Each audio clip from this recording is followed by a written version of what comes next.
Mga boss, kahapon nga ay sinuspende ng 60 days without pay. Yan mga boss, itong si Kiko Barsaga ng House of Representatives dahil nga sa kanyang mga post, social media post laban kay PBBM sa administration mga boss. Maanghang na salita. Yan talaga ang karakter ni Kiko Barsaga, hindi takot mga boss.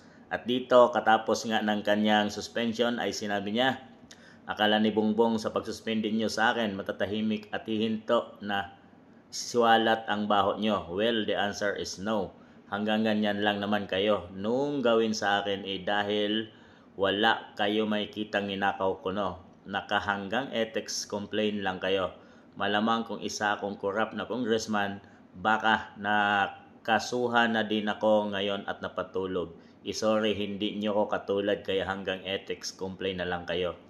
Titigil sa pagsalita dahil karapatan ng bawat Pilipino ito. Marcos resign ay labag na pala sa konstitusyon. Ngayon baka pagbuhay lang ang idol kong si Madam Mariam, nabatukan na kayong lahat. Una, si Bongbong Marcos at Rimulya. Mga boss, ang tapang ng batang to magsalita.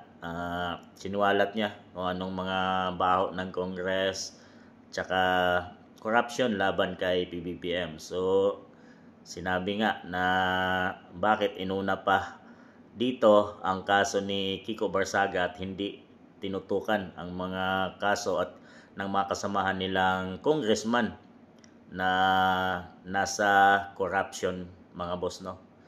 So, kahapon ay hindi lahat ng mga congressman bumoto ng yes para isuspindi itong si Kiko Barsaga. Mayroong 5 congressman mga boss na nag-no para suspindihin si Congressman Kiko Barsaga. Una na dyan si Norbert Nasal ng Bagong Henerasyon Party List. Paulo Henry Marcoleta sa GIP Party List. Ito yung anak ni Rodante Marcoleta. Bong Suntay ng QC Port District. Ilay San Fernando Kamanggagawa Party List.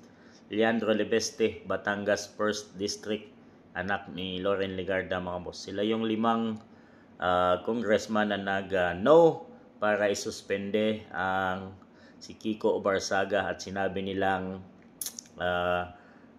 wala na bang karapatan ng congressman na supilin at pigilin ng isang malayang pagsalita mga boss no.